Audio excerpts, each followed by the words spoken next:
Hi, Steve. Thanks for being with me today, going over the Rhine River. I'm with Steve Bajaka from AmaWaterways, and we're once again talking about one of my favorite vacations, AmaWaterways River Cruise. So welcome, Steve.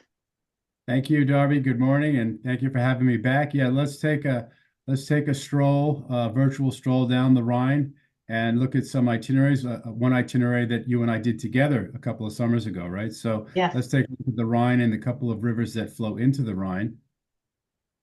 And the great. Rhine is one of the most majestic rivers in Europe. One of my favorite rivers, and there's the two secondary rivers that flow in there. We'll look at briefly as well: the Main River and the Moselle River. Great. And just so people can see sort of what we're talking about, the Rhine itself starts in Amsterdam and flows all the way down to Basel in Switzerland. And that's a 7 night cruise. And then we can also do some variations that include the Moselle River. You can see that going through Germany.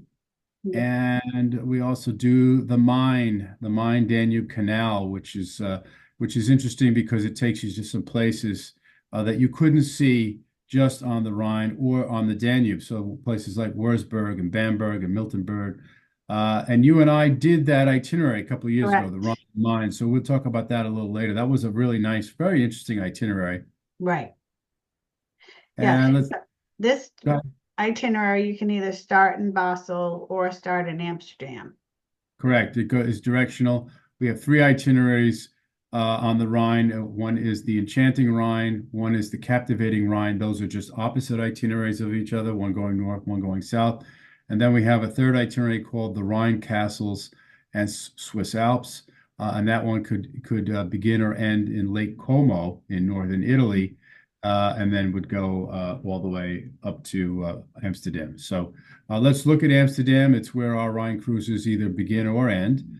A wonderful capital city of Netherlands. A lot of things to do here. I know you've been here. You've been here with me. Great cafes, great food, wonderful beers from Netherlands.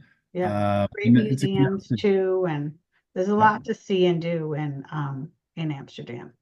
there is, and there's all different quadrants of the city, and really something for everybody, right? Mhm. So I do as many times as I've been to Amsterdam, I always find something different to do when I'm there. Yes. Then we have the city of Cologne in Germany, which we've been doing for many years on this itinerary. Obviously, the dubious distinction of Cologne is that it was the most bombed city by the Allies during the Second World War. So there's not that many pre-war structures left. On the left there, we're looking at the cathedral, the famous Cathedral Cologne that was started in the 12th century with the twin spires. And that's part of our walking tour there. It is a really fun city. Mhm. Uh, Eat Kolsch beer. I think I have a photograph of you Yes. and me in a group Right. in a beer Definitely garden in too. Cologne drinking Yes. beer.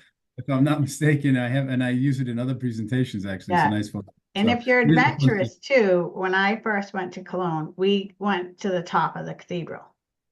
And it's a good hike up, and then you kind of get to the last part where it's inside the cathedral part, but the stairway's a little open. And funny story, my friend wasn't very thrilled with heights, but I got her, Jen, who was with me the last time, I Yes. got her all the way up to the top. So, but it's amazing view from up the top if you can get up there. If you can get up there. I am also a person who's not great with heights. I don't even like ladders, so I've not been up there. So Yeah, I'm proud of you for having done that because it's yeah. not something I can finish myself. So and then what we started last year, we find that we also a couple of our itineraries now will dock in Dusseldorf, Germany. So we sort of mixed it up a little bit. You can still do Cologne on these itineraries because the two cities are not far from each other at all. But we now dock in Dusseldorf. It's a very vibrant city. There's great nightlife there, a lot Mhm. of local art museums there, and it's sort of the fashion capital Oh, of nice. Germany. Kind of a neat city. It's been compared to Milan in northern Italy. So we've added that last year, and that's been pretty popular so A nice far. alternative to Cologne, especially someone who loves to do the Rhine River, to do something a little bit different. instead of going That back to the is same cities, you know. That's the perfect point, and that's sort of why we did that. So Yeah. that's a good point. Thank you for pointing that out. And then we have you and I have a slight difference of opinion on this excursion on that castle, which is an authentic castle from the 12th century. It's not, they don't use any electricity in this castle, so you usually go here at the end of the day. It's Hmm. kind of dusk, and it's candle lit depending on time of year. It's sort of It's spooky and old and authentic. Yeah. yeah, you have to wear these slippers through because it's Yes. trying to preserve it. You know, it was the story behind it was, you know, very interesting. Yeah, it is an interesting visit. And then this is as you were mentioning earlier, this is the sort of the sailing highlight of being on the Rhine is the Rhine Gorge, which is a UNESCO World Heritage Site. And it is a stretch of about 60 kilometers, sailing about 60 kilometers, winding on the Rhine River, where we will actually see 43 authentic castles on both banks of the river. And we usually make sure that we're doing this after lunchtime and that we ask guests to go to the sun deck and we will Mhm. narrate the sailing, right? So, It's um, great. It's one of the yeah, highlights to be able to see this. And I remember when we went, the first time I went on the Rhine, it was freezing cold. It was November, so it was cold, but it was clear blue sky. Well, first in the morning, it was actually foggier than anything, and you couldn't see like 10 feet past the ship. And they were like, oh, I'm not sure if we're going to see any castles today, but it cleared up beautifully. And then when we went, it was about one of the warmest days, even though we were there at the end of July. right. Remember that? It was pretty warm. I So, do. We didn't have a lot of warm days that particular trip, but that was a nice day. no, We were to see yeah, everything. So it is a really nice experience to be on the sun deck with a glass of wine or champagne or whatever you want to be drinking. But everybody's got their phones and their cameras out, and they're mhm, clicking photographs, and it's just a really cool experience, right? yeah. So This one is Marksburg's castle. yes. Steve and I were talking about, you know, what the name of it was, and I've actually been to that on a different trip, you know, years before. So it was very interesting. And I could not locate the name of that in my brain. So thank you very much for pointing that out. This is Rudesheim, which is a lovely small medieval town. It is known for their vineyards. The crop they're growing there is they're making Riesling wine, the dry to sweet Riesling wines that come out of this part of Germany. You see the image to the left is the hike. You know, on this day, we always have 4 or 5 different options for Right. excursions, right? And on this day, you can hike up to the high point, up to the top of the town, or you can get on the gondolas, right? So you wait for the gondolas, and what does it take? About 5 or 8 minutes. It's not very Yeah. long, but and you're only about 30 feet above the vineyards when you do it. It's kind of neat.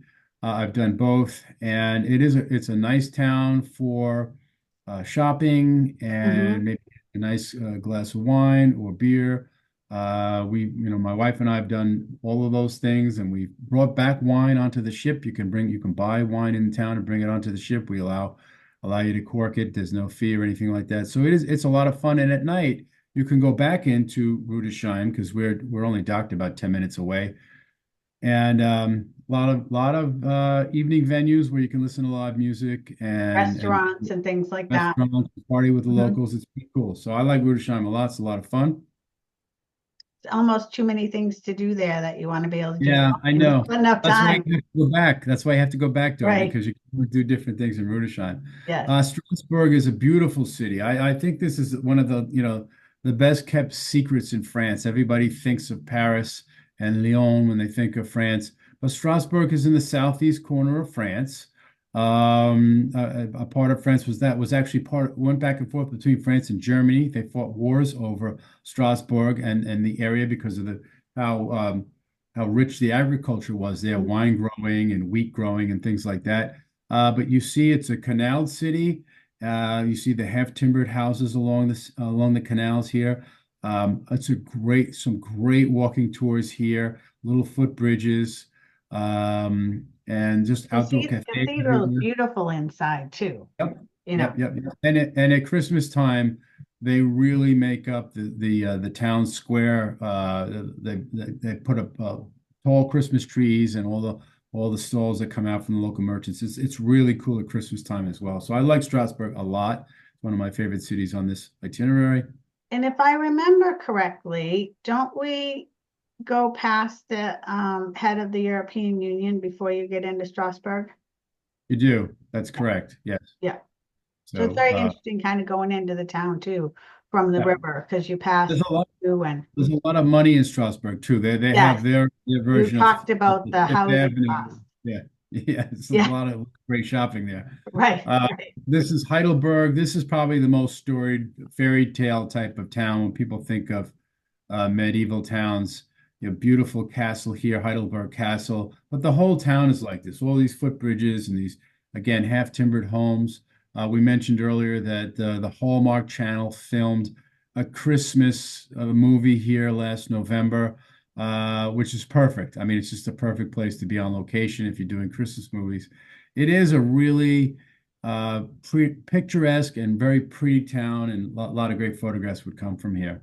Yeah, the story behind Heidelberg Castle is really interesting too about the two babies and how they passed away and there's a plaque there for them and the town itself is really interesting with lots of shopping and the university is one of the oldest there Yep. too, The correct? university is very famous. That's Yeah. correct. Yep.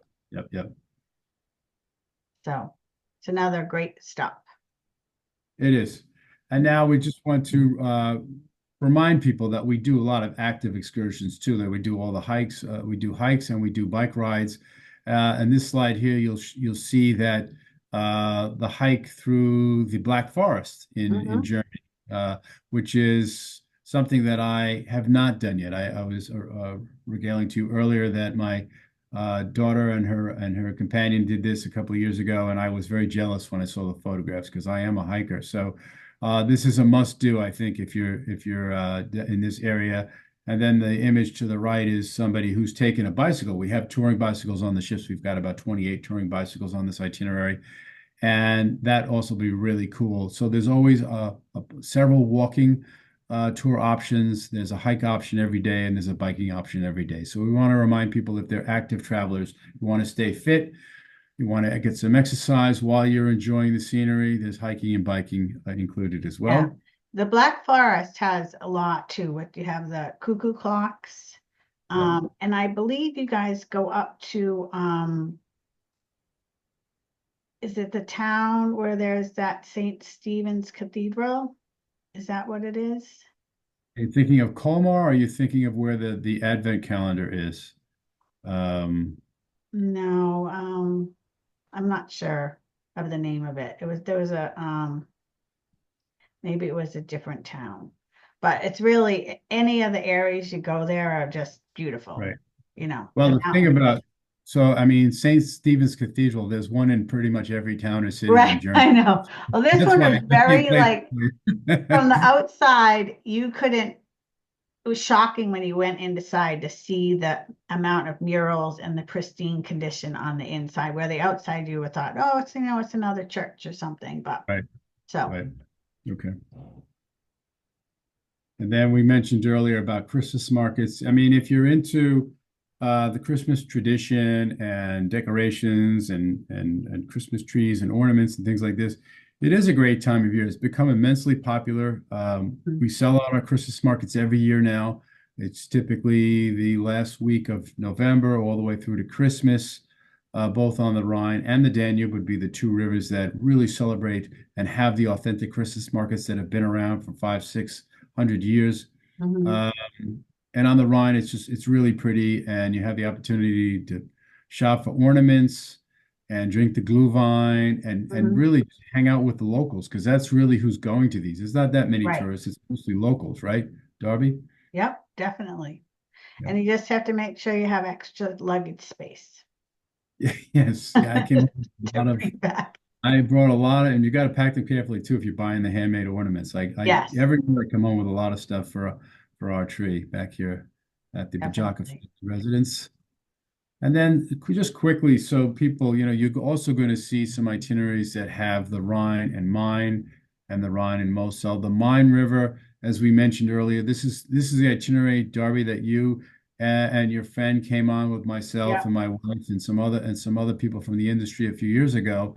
And the Main is a really interesting river. It's considered a canal, I guess, but it's interesting in that it does connect the Danube and the Rhine. It was they dredged it out basically from the late 80s until the early Mhm. 90s, and that allowed for those two rivers to be joined Mhm. in commercial traffic and commercial river traffic. But also it gives you access to these truly medieval towns, Regensburg and Miltenberg, that you wouldn't see along the Rhine and you wouldn't see along the Danube. I mean, these were, I thought, extraordinary visits where you're going to a town that's a century old, that has a population of maybe 1,000 people, that still Mhm. has walls that protected the town a Right. thousand years ago. You can walk on the levels and look through the old cannon turrets and stuff like that. Mhm. I really like this Yeah, it was itinerary. Bamberg where the big castle was, right? That kind of sits above the city. And that was Yeah, amazing. It was really interesting. We got to walk up from there and then come down into the city and, you that know, was quite a hike, as I recall, to get at the top of some of yes, the it vantage was. points that we looked down with. Like Right, I was right. puffing and puffing that particular day, Yes. but worth it. When you get to the top, you understand it's worth it because the ship looks like a little toy from where we are, right? Mm, So it right. was I got some great photographs from that particular day. Then the Moselle River is truly a German river. It's mo Germans would go and they have their summer homes and cottages along the Moselle. You can see them fishing from the riverbank. You can see them with their campers out there. You can see them grilling and so on and so forth. I like the Moselle a lot. It's not a very large river. A lot of vineyards along the Moselle. Mhm. And the other thing is then when we leave the ship to go on our excursions from the Moselle, we're going through these old Romanesque medieval towns. So we tend to forget that the Roman Empire extended into Germany. So you still have these old, smaller amphitheaters are there, and Right. the Roman arches are everywhere. Really cool stuff. I appreciate the Moselle River. I've done it now 3 times in conjunction with the Rhine, and really Mhm. think it's special. Trier is one of the cities, and Cochem is one of the cities. Probably forgetting a few others there, but and great wines here, like I mentioned, and great beer as well. The Germans are Yeah. obviously My really good at parents making. have done the Moselle also, and they really liked it, for the wine and things like that. Yeah. And then land packages. So what we're talking about, everything we've referred to already, Darby, is 7-night cruises. Some of the ones that add the Moselle are 10-night cruises as well. Mhm. We always offer the optional land packages, pre and post land packages, where our cruise manager is still with the guests and they're still sightseeing, and we put people in 4.5, 5-star boutique hotels, like the hotels that we stayed in when we traveled, boutique Mhm. hotels. And then we will do a pre-cruise in Amsterdam for a couple of nights if people want to see more of Amsterdam. Mhm. We do on the Rhine Castles and Swiss Alps itinerary. That's the name of the itinerary. We can do 3 nights in Lake Como, pre or post, which is Mhm. very popular. I think that's probably our most popular pre or post on along the Rhine. We also do. You can do when we end in Basel or begin in Basel, Switzerland. We can do 2 nights in Lake Lucerne and two Mhm. nights in Zurich, which is also a popular option. And that's pretty much it. So we took an easy roll down the Rhine River, and we sort of compared notes. You and I have both done it Mhm. several times, and we did it together once. So it Right. is it is one of the most popular rivers for Americans to see in Europe, probably a close second to the Danube. But the Rhine has a lot of great stuff to do and see. Right. It's a great introduction to river cruising for someone who, not really sure how they want to do it. I mean, the first time I went, it was like I realized this is the best way to travel, a river cruise because you get to see and experience so much and you're not unpacking and packing and the Rhine offers a lot, from several different countries, Right. to all different kind of excursions and you can be as active or as, you know, non-active as you want to be. So Exactly. Yeah, it's great. yeah, So yeah. Love the Rhine. wonderful. Well, thank you, Steve. I enjoyed, our time working, these going over these itineraries, and it's great. Yeah, we've done quite a few now, and I hope you'll have me back sometime soon. We'll have to find another destination to discuss on our next Yes, one. definitely. Great. Thanks, Steve. Have a great day. You as well. Thank you, Okay. Darby. Bye now.